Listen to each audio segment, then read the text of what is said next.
Hi everyone. Today we're going to learn a little bit about volcanoes. If you should need to get a hold of me, my email address is on the screen. It's rcrawford@jcpsmail.org. So as a reminder, plate boundaries can be violent places.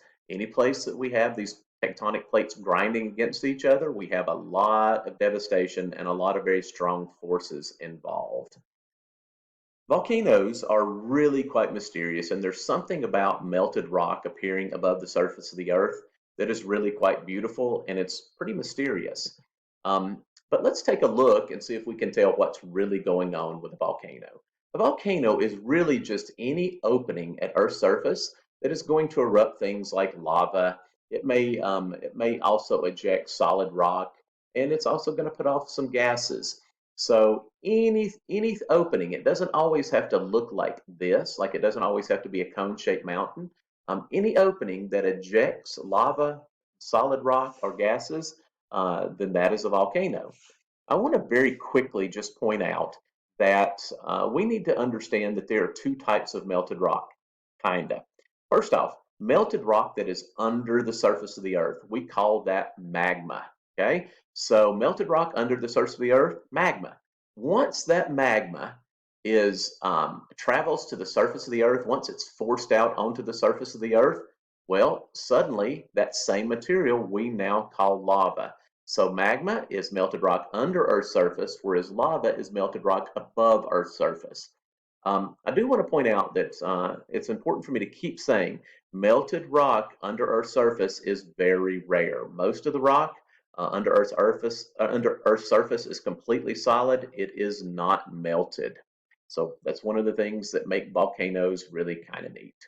Let's look at some basic parts of a volcano, and there's many more here that I'm not going to list. The first place that I want us to look is down here at this place underground called the magma chamber. And chamber just means reservoir or pool. This is going to be the pool of melted rock that kind of feeds the volcano, right? And so the magma chamber is deep underground and it just has melted rock in it. Now, we also have something called the conduit. So we can see that leaving this magma chamber underground, we have sort of this main pipe that is going to lead up to the surface. We call that main pipe between the magma chamber and the surface, we call that the conduit.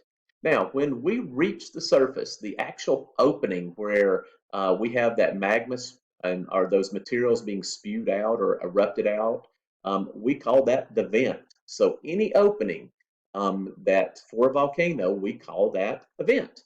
I want to point out that over time, around the vent, some volcanoes will actually build these cones or will build mountains. So as we look here, I want you to notice that it seems like this volcano is made from layers. And this is true. So each one of these layers would represent several years or maybe less, depending on how much it's erupting, several years of eruptions that would have things like volcanic ash and hardened lava.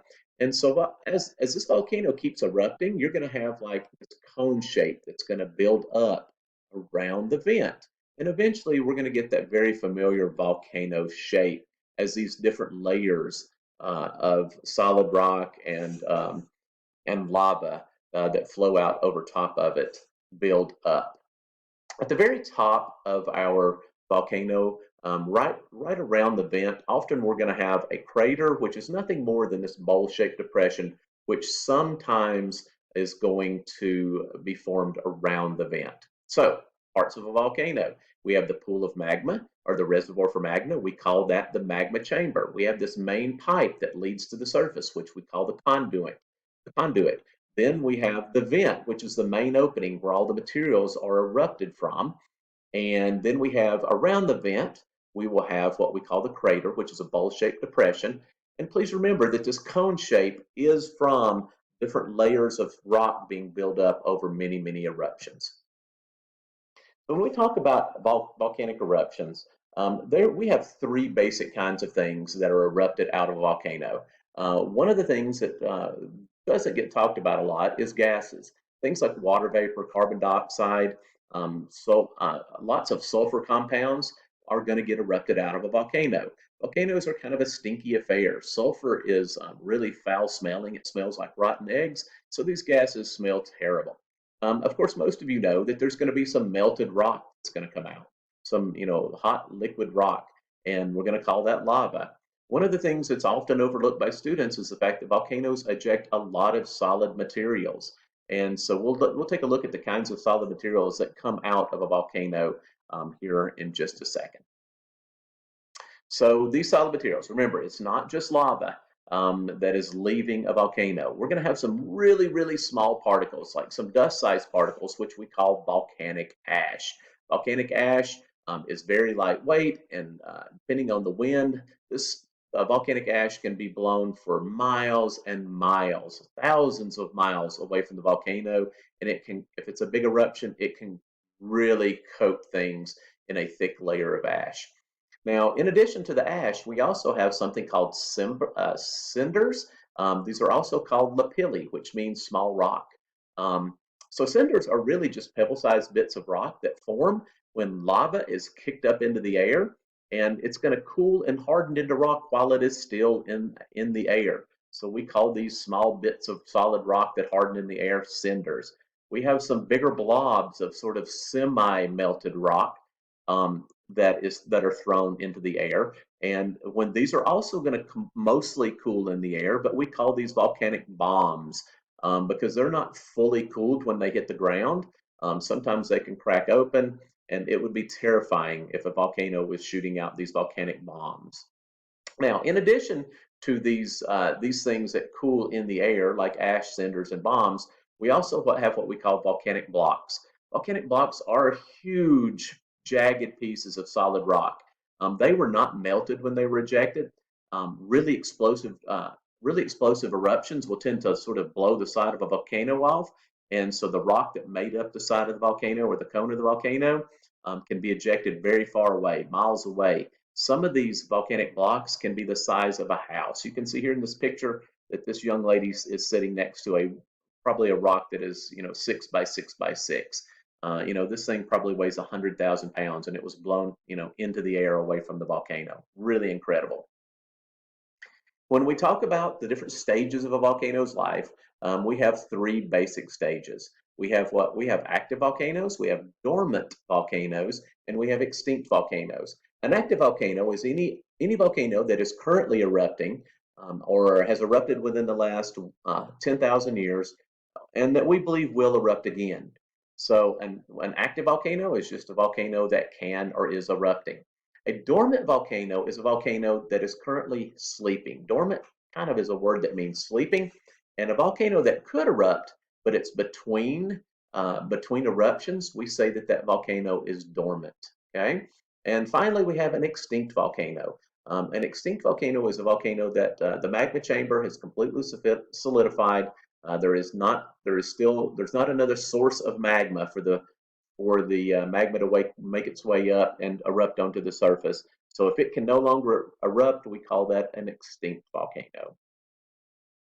It is really easy to imagine that volcanoes always build those cone-shaped mountains, but nothing could be further from the truth. And one particular type of eruption that I want to look at that usually has really thin and runny lava is something called a fissure eruption. A fissure, first off, is just a really long crack. Okay, so a long crack in the crust, oftentimes, or where there's volcanic activity, you may have lava that will not just come from a single place, a single crater, or a small vent. It may be a really long vent, and these vents can be miles and miles and miles long. And volcano lava might be ejected into the air the entire length of that vent. Not surprisingly, when we look at where we find most volcanoes, we're going to find most of our volcanoes around plate boundaries. So most volcanic activity and active volcanoes, we find them right at the edges of tectonic plates. Remember I said the edges of tectonic plates are very active and violent places. And this is a primary place that we find volcanoes. Now, I do want to point out that if we look around the edge of the Pacific plate, We call the edge of the Pacific Plate the Ring of Fire. There are so many active volcanoes around the edge of the Pacific Plate that it literally has a special name. And so the Ring of Fire is really just this curved belt of volcanoes that follows the edges of the Pacific Plate. Almost 75% of all the volcanoes on Earth are found around the edge of the Pacific Plate. Please notice that once again, the west coast of the United States and also Alaska, please notice that it is part of the Ring of Fire. So once again, we have the Pacific Plate and we have the North American Plate, and we have this very active plate boundary here on the west coast. Guys, that's about it for today and volcanoes. I will talk to you again soon. I hope you have a great day.